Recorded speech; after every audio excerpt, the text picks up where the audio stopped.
Welcome to today's decision-making exercise brought to you by the California Association of Tactical Officers and the Debrief. My name is Toby Darby, and I'm a board member and instructor for CATO. Now, today's exercise is designed to challenge your ability to analyze complex situations, make critical decisions, and discuss them together with your peers. But before we dive into the scenarios, let's talk about what a decision-making exercise is and why it is so effective for law enforcement. A decision-making exercise, or as we call it at CATO, a DME, gives you the chance to step into a realistic scenario, consider how you would handle the situation, and then discuss different points of view and approaches. What makes it so powerful is that it allows you to test your thinking in a safe, controlled environment before the real-world stakes are at play.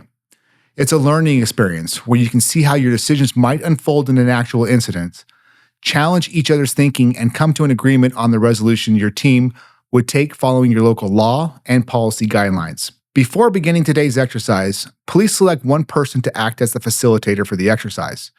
As the facilitator, your role is critical in guiding group discussions, ensuring thoughtful analysis, and maintaining alignment with established law, ethics, policies, and national standards. Your responsibilities include pausing the video at key moments, encouraging participation, and challenging answers where appropriate. After each section or scenario prompt, you will pause the video to allow the group time to discuss and respond to the specific questions presented. Ensure that all participants have a clear understanding of the scenario before beginning the discussion. Encourage each group to answer the specific questions thoroughly. Ensure that every participant has an opportunity to contribute to the discussion.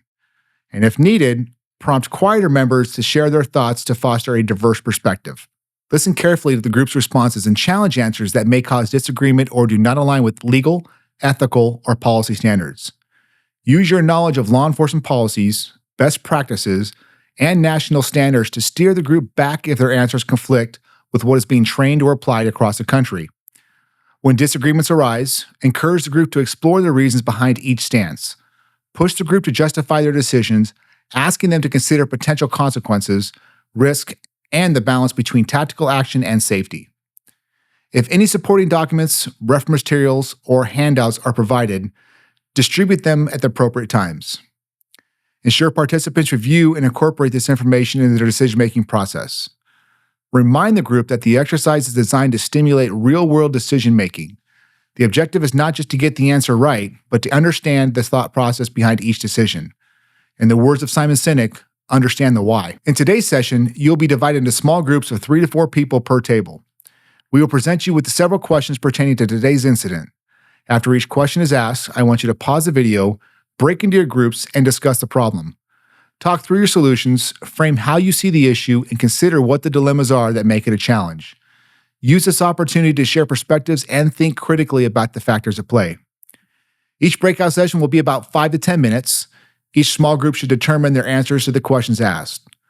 Before today's scenario, I will briefly cover a principle or concept related to tactical science, critical decision-making, or other considerations that will help you approach the problem.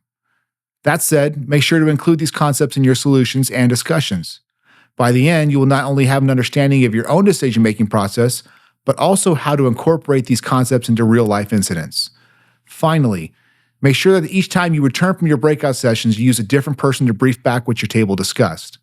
If you are more tenured at your table, I would encourage you to let those at your table who have less experience talk first. You will see that not everyone sees the problem the same way and may have a different way on how they handle the problem. This happens because people in your class or your group have different levels of training, education, experience, and cognitive biases. That's what's great about these exercises. Exposing different points of view and applying different tactics to these situations. Now let's get started. Hello, and welcome to today's decision-making exercise brought to you by the California Association of Tactical Officers and the Debrief. My name is Toby Darby, and I'll be walking you through today's scenario. Before we begin, I want to open with a few of the 9 principles of war, concepts that have stood the test of time and continue to guide tactical operations today. The 3 we will discuss are simplicity, economy of force, and surprise. You know, in modern law enforcement operations, these principles are more than military theory. They are leadership tools that help us manage chaos when things go bad. Simplicity reminds us that a plan does not have to be clever, but it has to be clear. When incidents get complex, the best leaders simplify the problem through containment, isolation, and evacuations. Each of these steps removes variables, reduces confusion, and creates space for decision-making. A well-contained scene is a simplified scene. Next is economy of force. This principle teaches us to use our people wisely, to apply the right amount of strength in the right place and at the right time.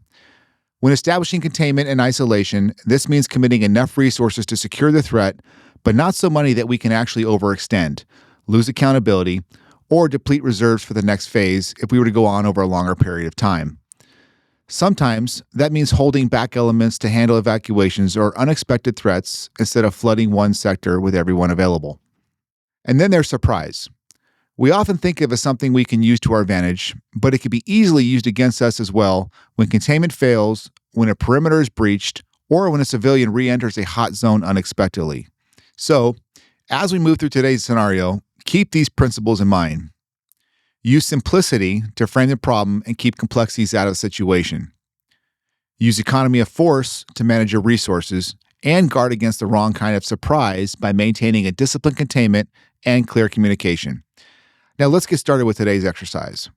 For this scenario, your fugitive apprehension unit and SWAT team has tracked and located a male homicide suspect wanted by law enforcement who is believed to be armed and dangerous to a residence which he occupies with his girlfriend, who you know from previous calls for service is an unwilling victim of domestic violence.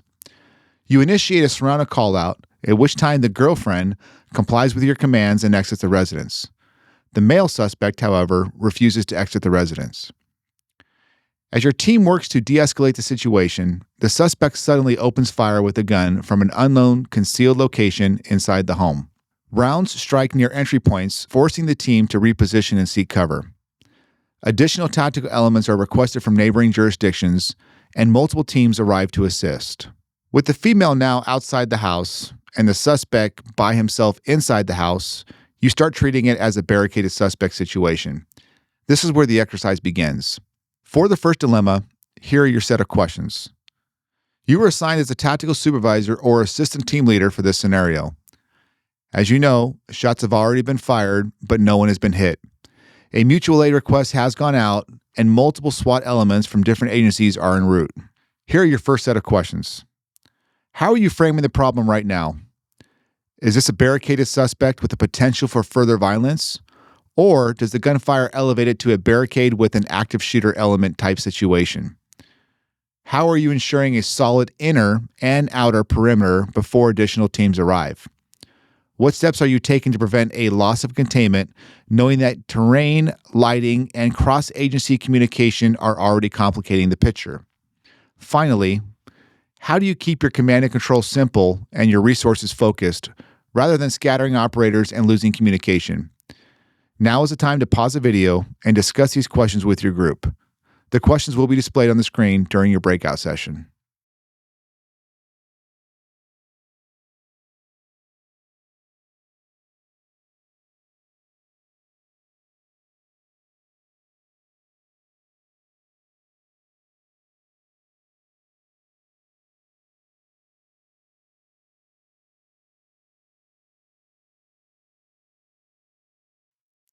Welcome back.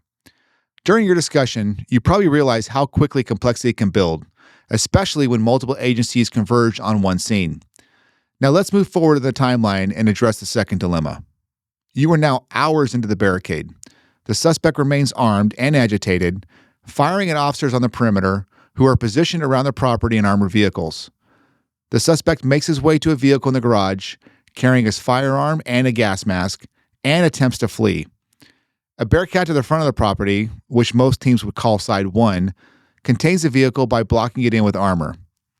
You then hear over the radio that a female has broken the inner perimeter and is running towards the residence.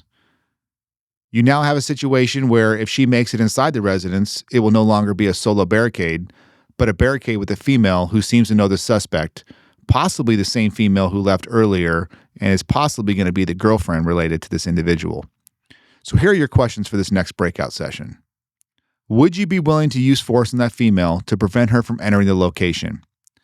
If the female would make it inside the residence with the suspect, how are you going to classify her? Is she a hostage, co-conspirator, or a captive? And now, with the female inside the residence, if she were to make it inside, would you deploy a react team outside of armor in a position where they would be able to respond in the event of a crisis entry? Now's the time to pause the video, break out into your groups, and answer these questions. As always, the questions will be displayed on the screen during the break.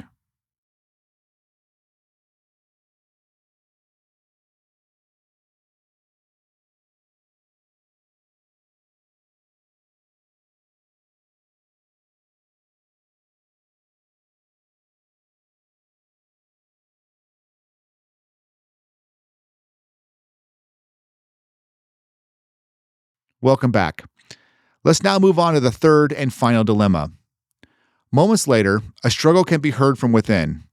Officers in the Bearcat can observe the suspect pointing a firearm at the female while striking her in the face. Here are your next set of questions. If you previously classified her as a co-conspirator, does the fact now that he is now hitting her and threatening to kill her with the firearm change the classification to a hostage or a captive in your mind? At this point, do you immediately launch a crisis entry, knowing that in the past she was always an unwilling victim when questioned by law enforcement, or do you attempt to reestablish contact and intelligence before committing? Would your team wait for authorization to initiate a crisis entry, or have a tripwire in place to kick it off? Pause the video here and discuss these questions with your group. These questions will be displayed on the screen during your breakout session.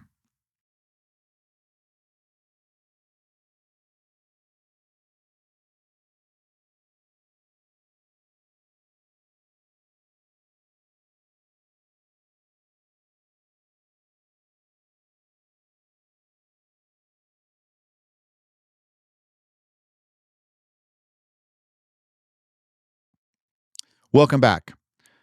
Broken containment doesn't just change the tactical picture, it changes ownership of time. The suspect now has the initiative, and your team must decide how to take it back without escalating risk unnecessarily. This incident highlights how quickly a barricaded suspect situation can deteriorate when containment fails, communication fragments, and command becomes divided. Throughout this exercise, you've examined framing, containment, surprise, tempo, and decision thresholds for deadly force, all through the lens of tactical science and the principles of war. Remember, successful outcomes are built on simplicity in planning, discipline in execution, and unity of command. When any of these fails, chaos fills the gaps. We hope you enjoyed today's decision-making exercise. If your department is interested in learning more about tactical science or critical incident leadership, contact Cato via our website or email me at tdarby@catotraining.org. Lastly, if you have experienced an incident in your city or county that could be highlighted for future debrief episodes or decision-making exercise, please let us know. At Cato, we believe that tactics are a science and the art is how you apply them. Stay safe and keep training to lead through chaos.